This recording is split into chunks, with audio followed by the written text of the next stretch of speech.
പരിശുദ്ധ പരമ ദിവ്യകാരുണ്യത്തിന് എന്നേരവും ആരാധനയും സ്തുതിയും പുകഴ്ചയും ഉണ്ടായിരിക്കട്ടെ. പരിശുദ്ധ പരമ ദിവ്യകാരുണ്യത്തിന് എന്നേരവും ആരാധനയും സ്തുതിയും പുകഴ്ചയും ഉണ്ടായിരിക്കട്ടെ. പരിശുദ്ധ പരമ ദിവ്യകാരുണ്യത്തിന് എന്നേരവും ആരാധനയും സ്തുതിയും പുകഴ്ചയും ഉണ്ടായിരിക്കട്ടെ.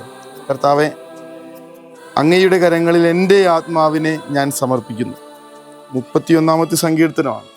ക്രിസ്തു മരിക്കുമ്പോൾ ഇതേ സങ്കീർത്തന ഭാഗം ഏറ്റുപറഞ്ഞിട്ടാണ് മരിക്കുന്നതെന്ന് നമുക്കറിയാം. പിതാവേ, അങ്ങയുടെ കരങ്ങളിൽ എൻ്റെ ആത്മാവിനെ ഞാൻ സമർപ്പിക്കുന്നുവെന്ന് പറഞ്ഞ് ഇങ്ങനെ കുഞ്ഞുറുങ്ങുന്നത്ര ശാന്തതയോടുകൂടെ ക്രൂരമായിട്ടുള്ള കുരിശുമരണത്തിലേക്ക് കടന്നുപോയ ക്രിസ്തു അതിന് തൊട്ടു മുൻപായിട്ട് തൻ്റെ പീഡിപ്പിച്ചവർക്ക് വേണ്ടി പ്രാർത്ഥിക്കുന്നൊരു പ്രാർത്ഥനയുണ്ട്. പിതാവേ, ഇവരോട് പൊറുക്കണമേ, ഇവർ ചെയ്യുന്നത് എന്താണെന്ന് ഇവരറിയുന്നില്ല.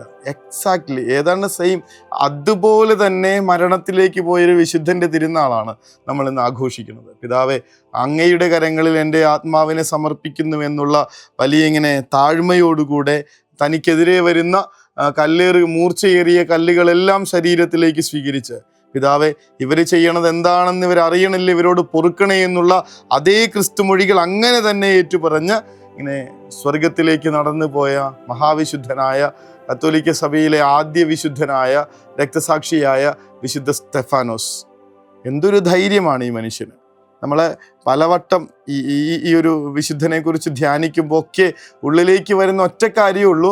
മരണത്തിന് തൊട്ടു മുൻപ് ചീറിപ്പാഞ്ഞു വരുന്ന കല്ലുകൾ ഇയാളെ വേദനിപ്പിച്ചും മുറിവേൽപ്പിച്ചു കൊണ്ടിരിക്കുന്ന നേരത്ത് ഇങ്ങനെ സ്വർഗത്തിലേക്ക് ഉയരുന്ന കണ്ണുകൾ, അവിടെ സ്വർഗം തുറക്കപ്പെടുന്നതും മനുഷ്യപുത്രൻ ശക്തിയുടെ വലതു ഭാഗത്ത് നിൽക്കുന്നതും ഞാൻ കാണുന്നു എന്നുള്ള അദ്ദേഹത്തിൻ്റെ സാക്ഷ്യം അത് വെറുതെ ആയിരുന്നില്ല എന്നുള്ളത് പിന്നീട് തൊട്ടടുത്തുള്ള നിമിഷങ്ങൾ മുതൽ നമുക്ക് മനസ്സിലായി തുടങ്ങും. കാരണം ഇത്രയും നേരം മുറിവേറ്റും വാവിറ്റും നിലവിളിച്ചും വേദനിച്ചും നിന്നിരുന്ന മനുഷ്യൻ തന്നിലേക്ക് വരുന്ന കല്ലുകളെ എന്തൊരു സന്തോഷത്തോടു കൂടിയാണ് സ്വീകരിച്ചു കൊണ്ടിരിക്കുന്നത്.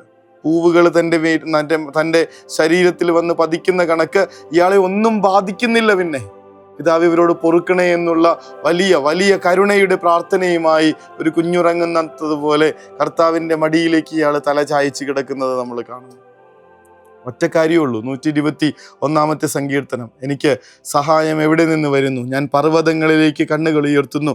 എനിക്ക് സഹായം കർത്താവിൽ നിന്ന് വരുന്നു. ആകാശവും ഭൂമിയും സൃഷ്ടിച്ച കർത്താവിൽ നിന്ന്. അത് തന്നെയായിരുന്നു ശക്തി, അത് തന്നെയായിരുന്നു ബലം. ഇവിടെ നടക്കുന്ന പീഡനങ്ങളൊന്നും തളർത്താത്തതിൻ്റെ കാരണം ഈ സ്വർഗത്തിലേക്കുള്ള നോട്ടമായിരുന്നു. അവിടെ എന്നെ കാത്തിരിക്കുന്ന കർത്താവിനെ കുറിച്ചുള്ള ചിന്തയായിരുന്നു. അവിടെ നിന്ന് എന്നെ രക്ഷിക്കുമെന്നുള്ള ഉറപ്പായിരുന്നു. ഈ മരണത്തിന് ശേഷം ഞാൻ പോകുന്നത് എൻ്റെ കർത്താവിൻ്റെ കരങ്ങളിലേക്കുള്ള യാത്രയാണെന്നുള്ള ആ ഒരു ഉറപ്പിന്മേലായിരുന്നു ഇയാൾ ഈ പ്രശ്നങ്ങൾ, ഈ പ്രയാസങ്ങൾ, ഈ മർദ്ദനങ്ങൾ, ഈ പീഡനങ്ങളെ അതിജീവിച്ചത്. നേടിയെടുത്തത് നിത്യജീവൻ തന്നെയായിരുന്നു. വിശുദ്ധ സ്തെഫാനോസ് നമ്മളെ അത്ഭുതപ്പെടുത്തുന്നുണ്ട്. ശരിക്കും നമ്മളെ അസൂയപ്പെടുത്തുകയും കൊതിപ്പിക്കുകയും ചെയ്യുന്നുണ്ട്. പീഡനങ്ങളുടെയും പ്രയാസങ്ങളുടെയും മരണവേദനയുടെയും നേരത്ത് സ്വർഗത്തിലേക്ക് കണ്ണുകളുയർത്താൻ പറ്റുന്ന ഈ വിശുദ്ധൻ അവിടെ ഈശോയെ കാണുകയും അവനിൽ പ്രത്യാശയർപ്പിക്കുകയും ചെയ്തുകൊണ്ട് എല്ലാ പ്രയാസങ്ങളെയും വേദനകളെയും അതിജീവിക്കുന്നൊരു വിശുദ്ധൻ അത്ഭുതപ്പെടുത്താതെ എങ്ങനെയാണ്? ഈ വിശുദ്ധൻ്റെ തിരുനാളിൽ ഒന്ന് പ്രാർത്ഥിക്കണം.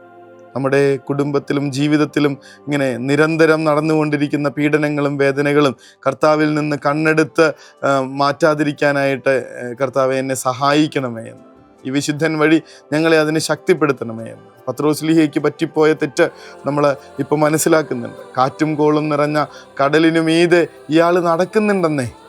ഈശോയുടെ മുഖത്തോട്ട് അവൻ്റെ കണ്ണുകളിലേക്ക് നോട്ടമയക്കുമ്പോൾ സ്തെഫാനോസിന് സ്വർഗം നോക്കുമ്പോൾ കിട്ടിയ അതേ ശക്തി പത്രോസ്ലീഹയ്ക്ക് കിട്ടുന്നത് നമ്മൾ മുന്നേ കാണുന്നുണ്ട്.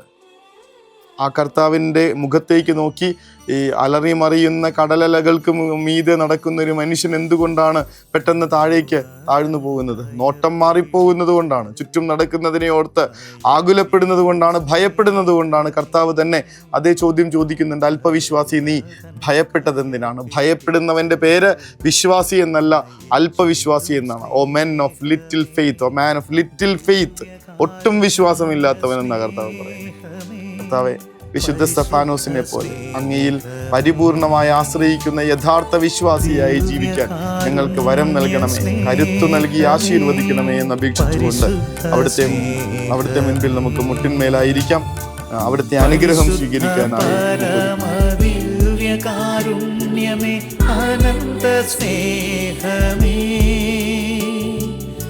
പരിശുദ്ധ പരമദിവ്യകാരുണ്യമേ അനന്ത സ്നേഹമേ.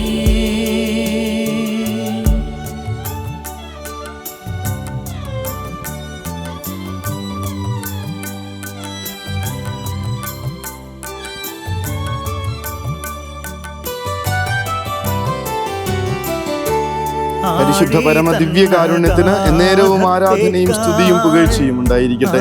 പരിശുദ്ധ പരമ ദിവ്യകാരുണ്യത്തിന് എന്നേരവും ആരാധനയും സ്തുതിയും പുകഴ്ചയും ഉണ്ടായിരിക്കട്ടെ. പരിശുദ്ധ പരമ ദിവ്യകാരുണ്യത്തിന് എന്നേരവും ആരാധനയും സ്തുതിയും പുകഴ്ചയും ഉണ്ടായിരിക്കട്ടെ. കർത്താവെ, എൻ്റെ ആത്മാവിനെ ഞാൻ അങ്ങയുടെ കരങ്ങളിൽ സമർപ്പിക്കുന്നു എന്ന പ്രാർത്ഥനയോടെ ഉറക്കത്തിലേക്ക് പോകാം. സങ്കീർത്തന പുസ്തകത്തിൽ നമ്മൾ വായിക്കുന്നുണ്ട്, ഞാൻ ശാന്തമായി കിടന്നുറങ്ങുന്നു, ഉണർന്നെഴുന്നേൽക്കുന്നു, കാരണം ഞാൻ എൻ്റെ കർത്താവിൻ്റെ കരങ്ങളിലാണ്. ആ ഉറപ്പോടും ആ ശരണത്തോടും കൂടെ സ്വസ്ഥമായ നിദ്ര കിട്ടട്ടെ എന്ന് പ്രാർത്ഥിക്കുന്നു. ഈശോ അനുഗ്രഹിക്കട്ടെ. കരുണതൻ കയർ പിടിച്ച് നയിച്ചിടും സ്നേഹമേ, ദിവ്യകാരുണ്യ സ്നേഹമേ, പരിശുദ്ധ സ്നേഹമേ. പരിശുദ്ധ പരമദിവ്യകാരുണ്യമേ അനന്ത സ്നേഹമേ. പരിശുദ്ധ പരമദിവ്യകാരുണ്യമേ അനന്ത സ്നേഹമേ.